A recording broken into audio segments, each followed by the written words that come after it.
Lei da atração, será que ela realmente funciona? Vamos desmistificar esse assunto? Vem comigo!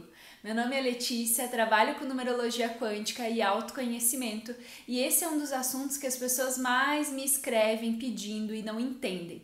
Mas antes, deixa eu te pedir, se você não me segue, eu vou te pedir para te ativar o sininho para sempre receber quando tem notificação de vídeos novos aqui no canal. Então, a primeira coisa que você precisa saber sobre a lei da atração é que ela é uma lei, ou seja, ação e reação. Então, não tem como ela funcionar ou não, ela funciona o tempo todo. Ela é como a lei da gravidade. Você consegue dizer para a gravidade para ela parar de funcionar e aí daqui um pouco você está voando? Não, ela é uma lei, então ela funciona. A lei da atração é a mesma coisa, ela está acontecendo o tempo todo ao nosso redor. Só que a gente não percebe. E de um tempo para cá a gente tem estudado, né? O primeiro a abordar isso de uma forma mais enfática foi O Segredo. E aí as pessoas começaram a achar que elas vão ficar mentalizando coisa, casa, carro, apartamento e que as coisas vão vir. Mas, gente, vamos começar a entender um pouco mais sobre isso. Todos nós somos um ser eterno e perfeito, um fractal da mente universal de Deus. Antes da gente ser esse corpo aqui, nós somos um ser, nós estamos conectados com Deus. Se nós somos um fractal de Deus, isso quer dizer o quê? Que nós somos co-criadores da nossa realidade. Porque quem é o criador? A mente universal. Então nós somos co-criadores por direito, digamos assim, né? Por descendência. Então, a gente é um co-criador da nossa realidade. Aquilo que a gente pensa, a gente cria. Só que não é no nível da mente, e sim no nível do nosso ser, porque o co-criador é o nosso ser, é aquele fractal dentro de nós que faz parte da mente de Deus que co-cria a nossa realidade. Só que vamos fazer uma analogia assim, imagina que você é uma cebola, né? Você nasceu, você era um ser. E aí, quando a gente vem para o nosso planeta, a gente começa a vivenciar uma série de crenças, situações, dificuldades. E aí, o teu ser, ele vai se enchendo de camadas e camadas e camadas. Pensa a cebola, né? Lá dentro da cebola tem um miolinho. E em cima da cebola tem várias camadas. E essas camadas são o ego. O nosso ego é o que nos separa da mente universal de Deus. O ego é uma coisa ruim? É claro que não. Ele tem uma finalidade. A gente está aqui para aprender sobre a nossa individualidade, viver a experiência terrena, mas ao mesmo tempo lembrar que nós somos um com a fonte universal. Então, entendendo isso, a gente entende o quê? Quem cocria é o nosso ser. Só que como o nosso ser ele tá lá escondidinho por camadas e camadas e camadas do nosso ego, o nosso ser não consegue explorar todo o potencial que ele tem. E a gente acaba se limitando o tempo todo através de todas as crenças, todos os traumas e todas as situações que a gente acumulou durante as nossas vivências. E isso tudo tá abafando, digamos assim, vamos falar em termos mais práticos, né? O nosso ser. Quando a gente consegue entender e tomar consciência dessa situação, a gente começa a fazer o caminho inverso, a gente começa a se desconectar do ego e começa a entrar em contato com o nosso ser, com esse fractal da mente de Deus que está dentro de todos nós. Só que para isso acontecer, a gente ainda está vivendo uma experiência terrena. 95% do nosso tempo a gente fica no inconsciente. A gente fica vivendo no automático. Para que a gente consiga cocriar nossa realidade de acordo com o que o nosso ser deseja, a gente precisa estar no presente, estar vivendo o presente, estar observando. Então é importante que a gente faça esse distanciamento do ego. E o que é fazer o distanciamento do ego? É entender que esse corpo, a Letícia que está aqui é um personagem. Em última instância, eu não sou isso aqui. Eu estou vivendo essa experiência. Então esse é o meu personagem, esse é o meu avatar nessa experiência terrena. Eu venho aprender com esse avatar, com as crenças, com as situações que esse avatar aqui vivenciou, essa experiência terrena. E para mim conseguir co-criar a minha realidade, porque o meu avatar aqui, ele quer casa, carro, apartamento, o ego, né? Mas o meu ser, ele quer estar conectado com um Deus, né? Quer estar dentro, vivendo todos somos um. E quem co-cria é o ser. Então a gente precisa fazer esse distanciamento. Quer dizer o quê? Que tu vai ser a morte do teu ego? Não, na verdade é quando a gente funde, digamos assim, o nosso ego com o nosso ser. Só que para isso é necessário consciência. E a consciência, ela só consegue se focar no presente quando a gente busca a trabalhar isso. Porque o tempo todo a nossa mente está permeada de crenças, né? Traumas, dificuldades, limitações, que é do nosso ego. Como que a gente começa a identificar isso? Então eu vou dar um exemplo. Teve uma pessoa que me escreveu esses dias e me disse assim: eu não consigo prosperar na minha vida porque eu não consigo perdoar. Como eu não perdoo, eu não consigo co-criar uma realidade para minha vida porque eu não perdoo. Na verdade, essa falta de perdão está mostrando um padrão inconsciente, porque a partir do momento que a pessoa fica afirmando que ela não consegue ter prosperidade na vida dela porque ela não consegue perdoar as situações e ela repete esses padrões, ela entra num padrão de culpa. E o que dificulta a cocriação da realidade não é a falta de perdão em si, e sim a culpa. Por quê? Porque é como se você estivesse distanciado de Deus. Se você não perdoa, você não consegue estar dentro do seu ser. Isso tudo é um mecanismo inconsciente da nossa mente. Só que quando a gente sai desse personagem e a gente entende que nós somos um ser eterno e perfeito, um fractal da mente universal, a gente entende que nós temos poder ilimitado. Só que isso é uma coisa fácil de entender às vezes quando tu fala, mas sentir que é o mais difícil. Então a gente tem que buscar essa conexão de uma forma mais profunda, porque quem cocria está em estado búdico, vamos dizer assim. Quem cocriava o tempo todo? Jesus cocriava a cura das pessoas, porque ele estava totalmente fundido com a mente universal de Deus. Então ele cocriava a realidade dele. Buda e tantos outros mestres que a gente ouve falar por aí, eles cocriam tanto a realidade, porque aí a gente entende, são seres iluminados, estão lá no fundo e eu não tenho alcance. Na verdade, todos nós temos esse poder, só que a gente ainda tá com o nosso ser lá por todas as nossas camadas do ego. Só tomar consciência dessa possibilidade e começar a buscar esse ser dentro de nós já faz com que a gente comece a se afastar um pouco do ego e comece a viver um pouco mais dentro do nosso ser eterno e perfeito e nosso estado de paz.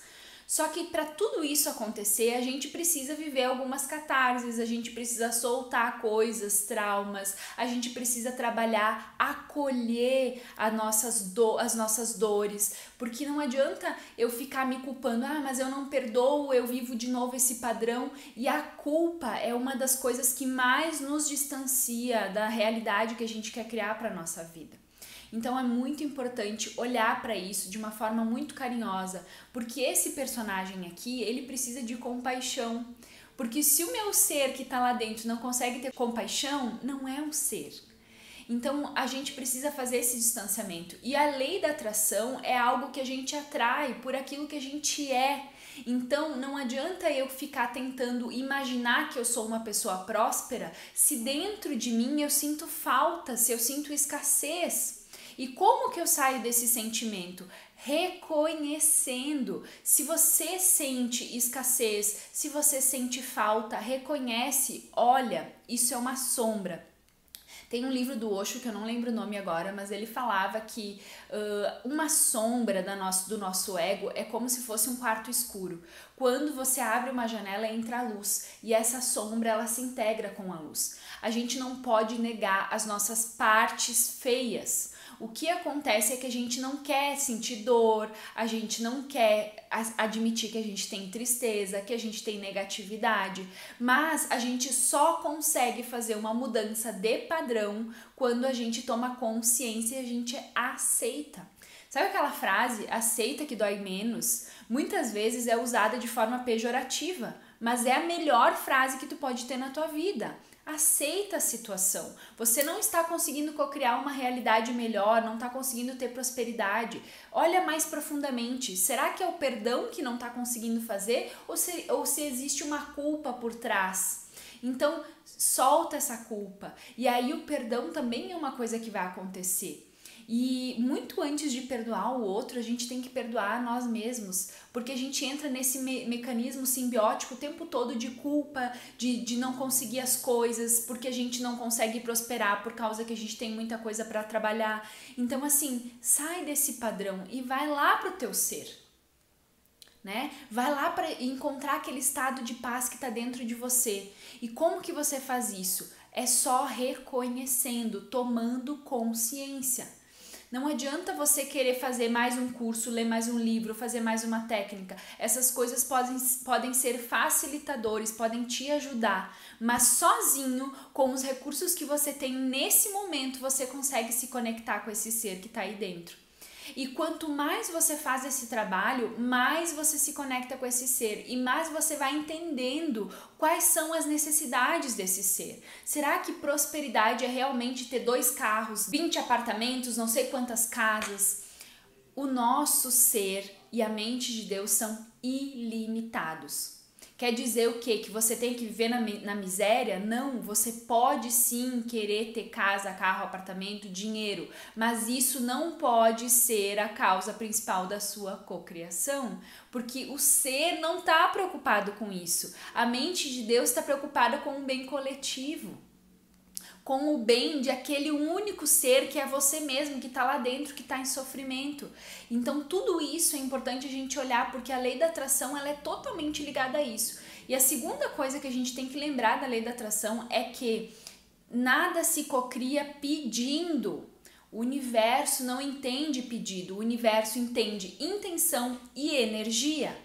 Então, para você cocriar, você tem que estar nesse estado de paz. Né, você tem que estar nesse estado búdico, vamos dizer assim, que nem que seja por alguns segundos, e desejar aquilo que você deseja naquele momento, e assim você cocria essa realidade. Só que quando cocria, você tem que soltar, não pode ficar o tempo todo pensando naquilo, porque daí você cancela esse pedido, digamos assim. Mas uma coisa que é válido lembrar sempre, que o processo de cocriação nasce da gratidão. Não tem outra forma. Então, às vezes a gente quer uma coisa e a gente fica pedindo aquela coisa. A gente tem que agradecer como se já tivesse recebido. E tem uma metáfora muito interessante de um livro do Carlos Torres, que ele fala sobre uma história, né? Se chegar uma pessoa na tua casa e te pedir R$5, você vai ficar incomodada. Né? Ai, R$5, a pessoa vai usar droga, o que ela vai fazer? Mas se essa mesma pessoa chegar na sua casa e dizer assim, olha, eu corto a grama da sua casa por R$5, pode ser? Você vai, nossa, pode ser? Você vai pagar os R$5 e de repente até mais, porque você pensa, poxa, que massa, essa pessoa veio aqui, cortou a grama, se propôs a fazer isso por R$5. Assim funciona o universo. É dando que se recebe. Então, o que às vezes a gente faz? A gente quer só receber e não faz a nossa parte. Então, a gente precisa trabalhar a gratidão, a gente tem que oferecer os nossos dons. Então, antes de pedir alguma coisa, ofereça os seus dons. Se você pegar aquela carta do Bruce Lee, né, que é uma das cartas mais comentadas sobre a lei da atração, o Bruce Lee faz justamente isso. Ele oferece os seus bens, que são os seus talentos para o mundo, e cocria lá a realidade dele. O que você pode fazer com o universo é isso. Eu dou os meus talentos, as minhas habilidades, o meu poder de fazer tal coisa, e o universo me manda pessoas que eu possa realizar esse trabalho com amor, com dedicação, e tudo que tu fizer com dedicação vai ter um retorno. Mas não faça as coisas só pensando no retorno. Faça isso porque o seu ser está alegre e está servindo o mundo. Então, esse mecanismo da mente, ele acha que é tudo muito fácil, é sempre pedir e receber, eu tenho que dar alguma coisa. Mecanicamente é assim que funciona, mas a cocriação da nossa realidade está diretamente ligada ao nosso estado de alegria interno. Então você pode estar triste, né, com alguma situação a gente está vivendo um momento difícil da nossa sociedade, né? E aí você está triste por alguma situação, mas mesmo assim você não ter perdido o seu estado de paz interno. Olha, aconteceu, de repente faleceu um amigo querido, você se chateou com aquilo. Aceite isso, mas isso não quer dizer que você tenha que perder o seu estado de paz. Quando você começa a perder o seu estado de paz é porque você está identificado com o ego, com o personagem, com as situações, com a mente, com as limitações. Sai disso e faz o caminho inverso, volta para o teu ser. E quanto mais a gente vai praticando isso, o livro O Poder do Agora fala muito sobre praticar a autoobservação, sobre a gente entender esse estado de paz que a gente encontra dentro de nós mesmos, sobre fazer o distanciamento desse ego, ao mesmo tempo fazer uma observação do que está acontecendo. Lembra sempre, você está vivendo uma experiência terrena. Você é muito mais do que só esse momento. Você é muito mais do que a sua casa, o seu apartamento, as coisas que você conquista. Existem N coisas aí nessa experiência terrena que daqui a um pouco você não está observando. Então procure se conectar com esse processo de uma forma mais profunda. Espero que tenha feito sentido para você. Continua me acompanhando e vem lá no meu Instagram ver que tem conteúdos todos os dias. Namastê! Até a próxima!